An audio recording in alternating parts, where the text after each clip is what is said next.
আপনারা আবার স্বাগত জানাচ্ছি নতুন ব্লগ ভিডিওতে। ব্রেকিং নিউজ আপনারা বলতে পারেন। তো এই মুহূর্তে আমি পৌঁছে গেলাম সরাসরি পশ্চিমবঙ্গের মালদা জেলার বাংলা ব্লকের পাকুয়াট অঞ্চলে।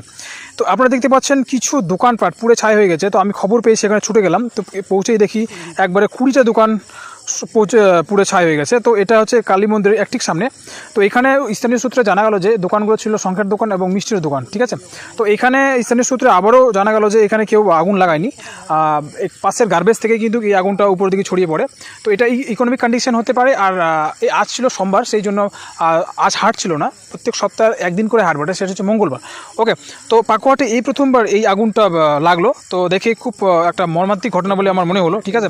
আমরা যতক্ষণে পৌঁছাই ততক্ষণে সেটা 20 দোকান পুরো ছাই হয়ে গেছে, দাউ দাউ করে আগুন জ্বলছিল। তো ঘটনার সূত্রে আমরা জানতে পারি যে সেখানে প্রচুর লোক সেখানে জমায়েত হয়েছিল। আগুনটাকে দীর্ঘ আধা পৌনে 1 ঘন্টার মতো সেটাকে নিয়ন্ত্রণে আনা হয়। মানুষের কোনো ক্ষতি হয়নি, তবে দোকানপাটগুলো পুড়ে ছাই হয়ে গেছে। তো যারা সেখানে দোকান দেয় তারা হয়তো খবরটা পায়নি। কাল হাট বার আছে, তারা খুব সকাল সকাল বা আজকে সোমবার তারা সেই পরিষ্কার করে দোকানপাটগুলো, তারপর কালকে তারা হাট বসায়। কিন্তু এই ঘটনাটা আজকে ঘটেছে তারা জানতে পারেনি। তো এটা একটা দারুণ হৃদয় বিদারক ঘটনা।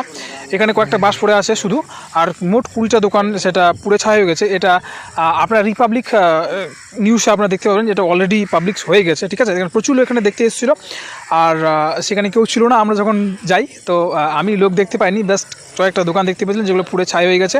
আর এই যে আপনারা দেখতে পাচ্ছেন এই গার্বেজটা থেকে, ঠিক এই গার্বেজটা থেকেই কিন্তু আগুনটা উপরে ওঠে এবং 20টা দোকান একবারে পুড়ে ছাই করে দেয়।